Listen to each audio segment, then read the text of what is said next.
Mega Man Speed Bomber is a fast-paced hack of Mega Man 1 that, as the name implies, hastens the game's pace. Other than the physics themselves being sped up, there's not a single aspect of the game that hasn't been tinkered with. It's essentially a whole new game. I'll save the bulk of my thoughts and review for later. Let me show you a sample first.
Ooh, this is a crazy hack. I've heard of the Burst Chaser hack where the speed's akin to this, but I've never played that one, so this is my first exposure to this style of hacking. So with my limited experience with this, I have to say that this is unique as hell. Most obscure ROM hacks focus a lot on artificially ramping up the difficulty with little thought to what actually made a Mega Man game, well, fun. Like, what the hell is this? Like, the Speed Bomber stands out because while it's changing the formula drastically, it's not deviating from the fundamentals either. Let's go over some major changes to illustrate that claim. If you've noticed, almost everything is quite fragile. Seeing a Big Eye get deleted in seconds is kinda cursed, but hey, screw those guys, they deserve it. Cursed can be cathartic at times. But this works because the whole point of the hack is to go as fast as possible within the parameters of your skill level. If the enemies are too durable, that defeats the purpose of what it's trying to achieve. Having good platforming skills is paramount by proxy of this style of level design. Thankfully, there's very little cheap surprise motherfucker moments when jumping over pits like how most classic games are notorious for. Instead, you're rewarded by remaining active and aggressive. Since enemies are speed buffed too, you can actually use that against them. You'll be hard pressed to get hurled into a pit if you're preemptive in your shots or weapon usage. Many of them can't be killed before you can even close the gap between you and them. That's the fun part about it though. The game can be intimidating as hell because of the speed, but if you're confident in your progression, you'll find that you're well equipped to blur through these stages. There are some minor issues such as leaps of faith into spiked pits, but at this point that's kind of a staple in Mega Man in general. I'd have preferred if it wasn't that faithful to old school design choice, but hey, at least that means it can pass as a certified Mega Man game. But all of that is forgiven when I remembered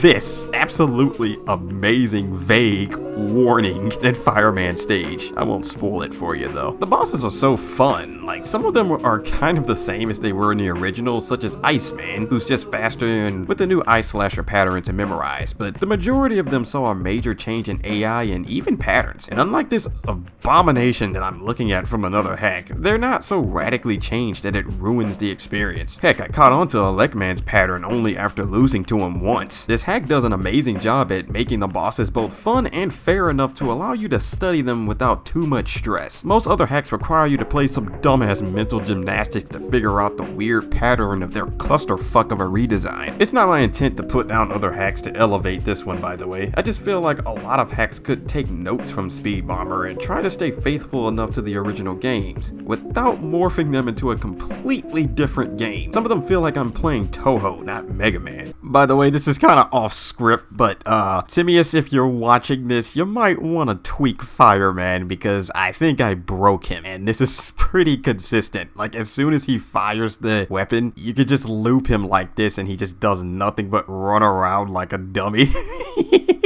I just figured I'd point that out, because this doesn't seem like the intended way to fight him. The last thing I'll briefly mention is the weapons. These are cracked, and in a comically genius way at that. Since enemies are fragile and all of them have a nice AoE range, you'll find practical use out of all of them. Most videos I see of this hack stick primarily to the buster, which, to be fair, is completely fine. If there's another thing I could potentially fault the hack for, it's that while the weapons are pretty awesome uber versions of the originals, they kinda don't matter if you're already good at the game. Aside from speeding up boss fights, you can shoot lemons and keep the exact same pace. But yeah, those are just my quick thoughts on this hack. I want this to be a short video, so I didn't want to be too elaborate. I just figured I'd give this game some quick spotlight since it came out like a couple weeks ago, and I'm finally getting around to it today. Well, by the time you see this video, it'll be 2 days later. I'm not sure if the hacker, whose name is Timaeus, has a YouTube channel, but I'll still shout them out. Great job with this hack. I heard they worked really hard on it, and it shows, so in my opinion, this is exceptional work, and it got me back into ROM hacks. Anyways, you can find the link to the hack in the video description, and if you want to see more videos like this, please support me by clicking that glorious like button. If we can get to a certain amount of likes on this video, I'll make another Speed Bomber video next week. Let's go for 1,000 likes goal, since 500 is kinda easy. Well, that's it for me. Check out my current No Damage project, which is on screen somewhere, and stay chill, y'all.